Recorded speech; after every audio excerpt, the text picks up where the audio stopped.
Okay. Hello learners, आप सबका अपना YouTube channel math alpha study में आप सबका स्वागत है। लास्ट वीडियो हम लोग यूक्लिड विभाजन प्रमेयिका के बारे में पढ़े थे, उसमें कुछ चीज़ें रह गई थी तो उनको आज डिस्कस करेंगे, उनके बारे में जानकारी हासिल करेंगे, वो है क्या और क्या रह गया था उसको देखते हैं आज। चलिए शुरू करते हैं। यूक्लिड विभाजन प्रमेयिका में आपका सूत्र था a बराबर बी क्यू प्लस आर। हमने लिखा था b बड़ा होगा आर से, आर आपका 0 के बराबर या तो 0 से बड़ा होगा, और आर को अगर दोनों को मिला के रखें आर 0 के बराबर या 0 से बड़ा और b से आपका छोटा होता है। तो जानना आज आपको यह है कि b आर से हमेशा बड़ा क्यों होता है, आर का मान 0 से बड़ा हमेशा क्यों या 0 के बराबर क्यों होता है, 0 से छोटा यानी माइनस में क्यों नहीं आ सकता है। ये इन दोनों को जानना आज के टॉपिक है कि जानेंगे b और r में ये संबंध क्यों है और r और 0 में ये संबंध क्यों है, इसको जानना है। तो समझते हैं, एक फॉर्मूला हमने बचपन में पढ़ा था, चूंकि भाज्य बराबर भाजक गुना भागफल जोड़ शेषफल। तो यहां पे जो आपका है, इनमें से a और b दो नंबर जो है, इनमें जो बड़ा नंबर है वो आपका भाज्य कहलाएगा, यानी भाज्य में a आएगा, और b आपका भाजक यानी छोटा नंबर जो आपका b भाजक होगा, और भागफल यानी जो भी रिजल्ट आएगा आपका भागफल उसे q कहेंगे, और शेषफल यानी कि रिमाइंडर के लिए r यानी ये शेषफल, यानी r हमेशा आपका शेषफल के लिए आता है, b आपका भागफल के लिए आता है, b आपका भाजक के लिए आता है, और ये आपका भाज्य के लिए आता है। तो r का जब किसी भी हम नंबर को किसी नंबर से भाग देते हैं तो r का मान या तो 0 आएगा, शेषफल आपका या तो 0 आएगा या तो 0 से बड़ा रहेगा। जैसे एग्जांपल में देख ले, अगर हमको किसी दो नंबर लेते हैं, जैसे 9 को हमको भाग देना है 2 से, 9 को 2 से भाग देना है, तो क्या करेंगे, 9 को यहां लिखेंगे भाज्य के रूप में, 9 बीच में रहेगा, यहां आपका क्या रहेगा 2 भाजक के रूप में रहेगा। 2 को जब पढ़ेंगे 2 चौके 8, हम 2 पंचे 10 नहीं पढ़ सकते हैं क्योंकि इसमें भाग देने के लिए घटाना पड़ेगा, तो घटेगा जो भी नंबर आएगा इससे छोटा आना चाहिए। तो 2 चौके 8 पढ़ेंगे, यहां पे 9 में 8 घटा आपका 1 आया, शेषफल आपका 1 हो गया।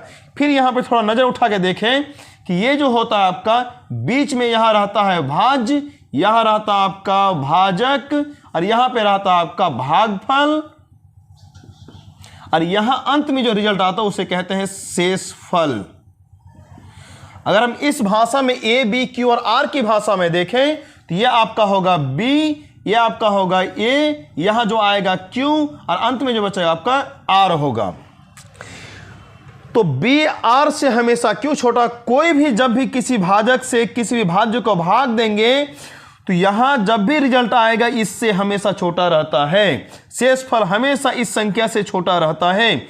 यह आपका यहां क्या है, b है, यह क्या r है, इसलिए b हमेशा बड़ा होगा आपका r से। और जब भी हम किसी को और संख्या देख लेना, अगर 2 से हमको भाग देना है, 8 को अगर भाग देना है 2 से, तो कैसा होगा, 2 को यहां भाजक के रूप में, 8 को अगर 2 से भाग देना है तो क्या होगा, 8 भागा 2, तो यहां पे देखेंगे कि आपका 8 भाज्य है, अंदर चला जाएगा, और 2 यहां 2 चौके 8, शेषफल 8 में 8 घटा आपका शेषफल 0 आ गया, शेषफल 0 आ गया।